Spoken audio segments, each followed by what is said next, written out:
Ang susunod na programa ay rated PG. Patnubay at gabay ng magulang ay kailangan sa mga batang manonood. Know the latest and hottest issues in showbiz with Showbiz Central. Brought to you by 4G Antioxidants, Fitrum, and Sunsilk with Nano Complex.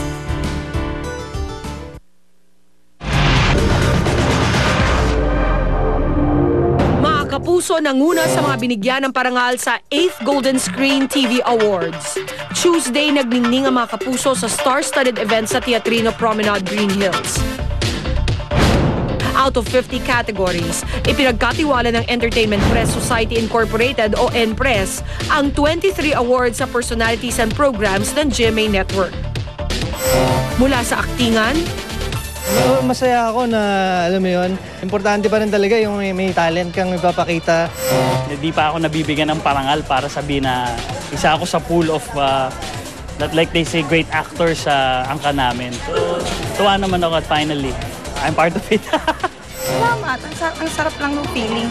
Ito po isang piece of motivation to do better and to be an effective actor and a good person po in this industry. Outstanding Supporting Actress in a Drama Series, Gina Alahar, Amaya. Outstanding Actor in a Gag or Comedy Program, Ogie Alcacid, Bubble Gang. Outstanding Supporting Actor in a Gag or Comedy Program, our very own John Lapos, Show Me the Money. Sa hosting, Outstanding Male Host in a Musical or Variety Program, Bossing Vic Soto for Eat Bulaga. Outstanding Female Host in a Musical or Variety Program, Julia Clarete. Outstanding Gag Program, Bubble Gang. Outstanding Comedy Program, Pepito Manaloto. Outstanding Original Drama Series, Amaya. Outstanding Adapted Reality Program, Survivor Philippines Celebrity Showdown. And Outstanding Variety Show, Eat Bulaga. Pati sa pagbibigay serbisyong totoo. Thank you na nakasurvive ang kapuso mo, Jessica Soho, ng 7 years sa primetime dahil po sa inyo. Outstanding Public Service Program and Host, Wish Ko Lang, Vicky Morales. Outstanding Documentary Program and Host, Eyewitness, Cara David. Outstanding Educational Program Host, Drew Arellano for AHA. And Outstanding News Program, 24 Oras. Apat ang inuwi rin ng sister station GMA News TV. Outstanding Celebrity Talk Program and Host, Tonight with Arnold Clavio. Outstanding Public Affairs Program, Brigada. And Outstanding Public Affairs Program Host, Winnie Monsod. Lifetime Achievement Awardees naman for Entertainment Comedy, ang Undisputed Kings of Noontime Television, Tito Vic and Joey. Yung timpla namin sa bawat isa, bago o senior, bumibilis, tumitibay at gumaganda, mas smooth, mas mabulaklak, mas kamang-kama. Congrats mga kapuso! Samantalang kasabay ng glitz and glamour nung gabing yon, ang makaagaw intrigang pag-attend ng new couple na sina Jenalyn Mercado at Luis Manzano at ng ex ni Jen na si Dennis Trillo. Nagpang-abot nga ba ang tatlo? Anong drama kaya ang nangyari sa iniintrigang eksena? Ang reaksyon, buong kwento mula mismo kay Jenalyn. Isa sa mga pasabog ngayong hapon, live na live at exclusive, tutukan sa Showbiz Central. Holding hands talaga! Ibang level na talaga ngayon Sunday. Holding hands while Alam mo, sitting. host ako, second set host ako. So, tapos na ang mga kaganapan. Jenilyn, ikwento mo yan mamaya. Yes, alam mo, buong detalye. Alam mo, Jen, bago ka magkwento, gusto ko sabihin kayo na couple of the year. Yes. Oh, alam mo, kitang-kita talaga yung happiness dun sa mukha nilang dalawa. Hindi talaga yung pala nalaman yung chika mo na bidyoke. Mamaya. Pero eto na, before anything else, let's congratulate Sweet for winning the Outstanding Supporting Actor in a Comedy Program for Show Me the Money. Congratulations, Sweet. So, salamat sa pagkakataon, Showbiz Central. As usual, ang Showbiz Central ang tanging programa ang pumapatol sa mga adhikain ko sa buhay. Wow. Mag-i-speech siya kasi na-mental block ako nung actual speech ko. Hindi kasi nagkamali yung si Moy Moy Palaboy. Ang nabasa ni... Yung sa isang category, yung best comedy show, ang naabot sa kanilang envelope, yun ang pangalan ko. So, nung tinake 2, ang OA ko, mental block ako. So, gusto ko pong pasalamatan kayong lahat, mga kapuso. Siyempre pa, aking pamilya, mga kaibigan, at baka mag-anak, at ang aking mga fans, na iilan lang. Maraming salamat. Ayan, 3 lang sila. Ito pa, bali, yung isang nandito. Siyempre, at ang mga bosses natin sa GMA, Mr. Gosta, Mr. Duavit, Ma'am Wilma, si Ma'am Avin, the men and women behind Show Me the Money, sa pangunguna ni Direk Uro de la Cruz, Miss Abby, si Tracy, at saka si...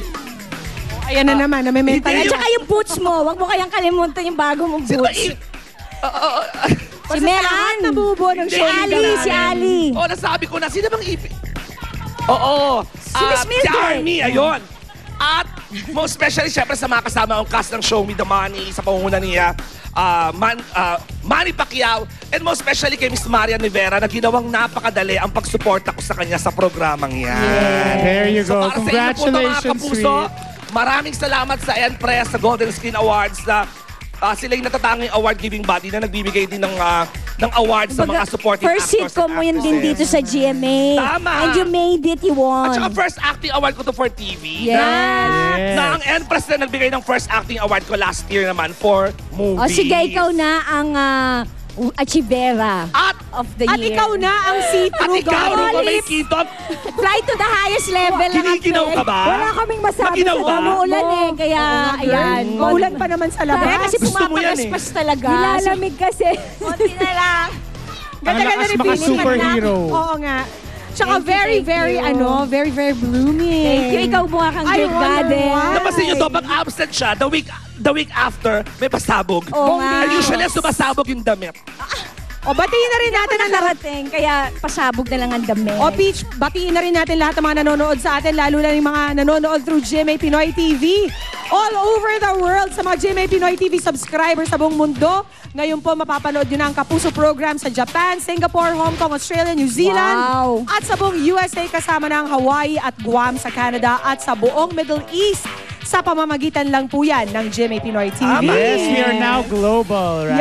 Yeah! And of course, maraming kaganapan dyan sa 2011 Golden Screen Awards. Hindi lang po ang mga nanalo, kundi ang mga nangyari backstage. Totoo bang On the nagkita-kita? sidelines. Sina Jeneline Mercado, Luis Manzano, at Jeneline's ex, Dennis Trillo. Aloha Meron yan. po kaming exclusive story at nakunan po ng camera namin ang lahat ng kaganapan. Ala! Nakakalo. Basta it involves sa karaoke bar, yun lang sasabihin ko. Eh, ganon. At ang mga isyung ang mga isyung bumabalot at mga opinyon ng bayan tungkol sa pasabog ni Mo Twister laban kay Rian Ramos at ang pasabog ni Casey Concepcion laban kay Piolo. Yan at marami pang exclusive sa dapat niyong tutukan ngayong hapon dahil naka-Showbiz Central kayo. Eto ka na. Grabe naman. Bukas daw ng pintuan. Nakita. Ang mga pasabog ng mga pusong nasaktan, humahati sa damdamin at opinyon ng bayan. Mo Twister, may pasabog na video tungkol sa naging relasyon nila ni Rian Ramos. Ang punot dulo ng issue mula sa mga public appearances nila Mo at Rian noon sa Showbiz Central hanggang sa bad breakup na abot na raw sa korte. Ang sagot ng panic ni Rian sa mga ibinato ni Mo dito lang sa Showbiz Central. Isa pang nakakalokang revelasyon ng mga pasabog ni Casey Concepcion tungkol kay Piolo Pascual. Ngayong hapon, maging ang mga kaibigan ni na Casey at Piolo magsasalita na tungkol sa kontrobersyal na hiwalayan. Mark Bautista. Alam naman nila kung ano yung ginagawa nila, kung mabuti ba or masama. Christian Bautista. No, he's not gay. That's what you want to hear. At Sam Melby. You know, for me, I'm sad about it, syempre, because I'm friends with both of them and I find them to be bagay together and... Exclusive ng Showbiz Central. Sa balitang kasalukuyang nagaganap, Jake Vargas, hinahatid ngayong hapon ng ina sa huling hantungan. Ang breaking report, exclusive. Ang mga reality show intriga na dapat niyong tutukan. Inggitan ng mga protege, hindi na makakaila. Ang komprontasyon magaganap live. At sa Survivor, voting out, nauwi sa deadlock. Pero sa huli, si Maria Isabel Lopez ang napatalsik. Whatever I do, damn if you do, and damn if you don't. I don't give a damn anymore.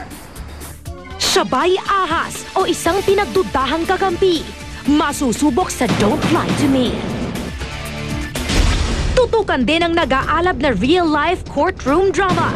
Sa Ramjen Revilla murder case, kampo ni Janelle Manahan at ina ni Ramjen na si Jeneline Magsaysay nagkita sa korte. Ipa-file lang nila yung statement at mukhang nanumpa na yata sa Makati. At sa kasong isinamba ni Nadia Montenegro, may isang kontrobersyal na saksi ang lumantad, ang veteran actress na si Divina Valencia. Nakakailanganin ang katotohanan na alam ko, I'm more willing to give it, to share it. Chris Bernal, inaming cool off na sila ni Jay Perillo. Ay, wala na.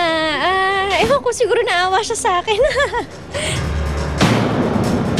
Walk of Fame ceremonies, dinayo ng mga kontrobersyal na personalidad.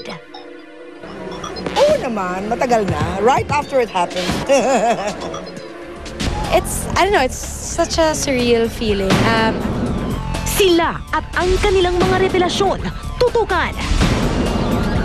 Carla Abellana, nagpa-sexy sa isang kalendaryo.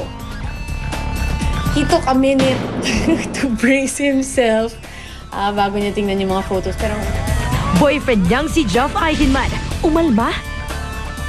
But whatever she goes through, ayoko man o hindi, she has my support. Exclusive! Marian Rivera, isang Ducati motorbike na nagkakahalagang 600,000 pesos ang Christmas gift kay Ding Dong. Ate V, nagsalita na sa pag-amin ni Luis Manzano at Jeneline Mercado. Doble-triple ang happiness ko, anak. Pero ang relasyong Lucky Jen agad na inintriga sa Golden Screen Awards. wala namang masama. Naka-move on na lahat at kalimutan na natin lahat ng mga nangyari dati. Ang buong detalye sa engkwentro ng bagong mag-on sa most recent ex ni Jeneline na si Dennis Trillo, susunod na.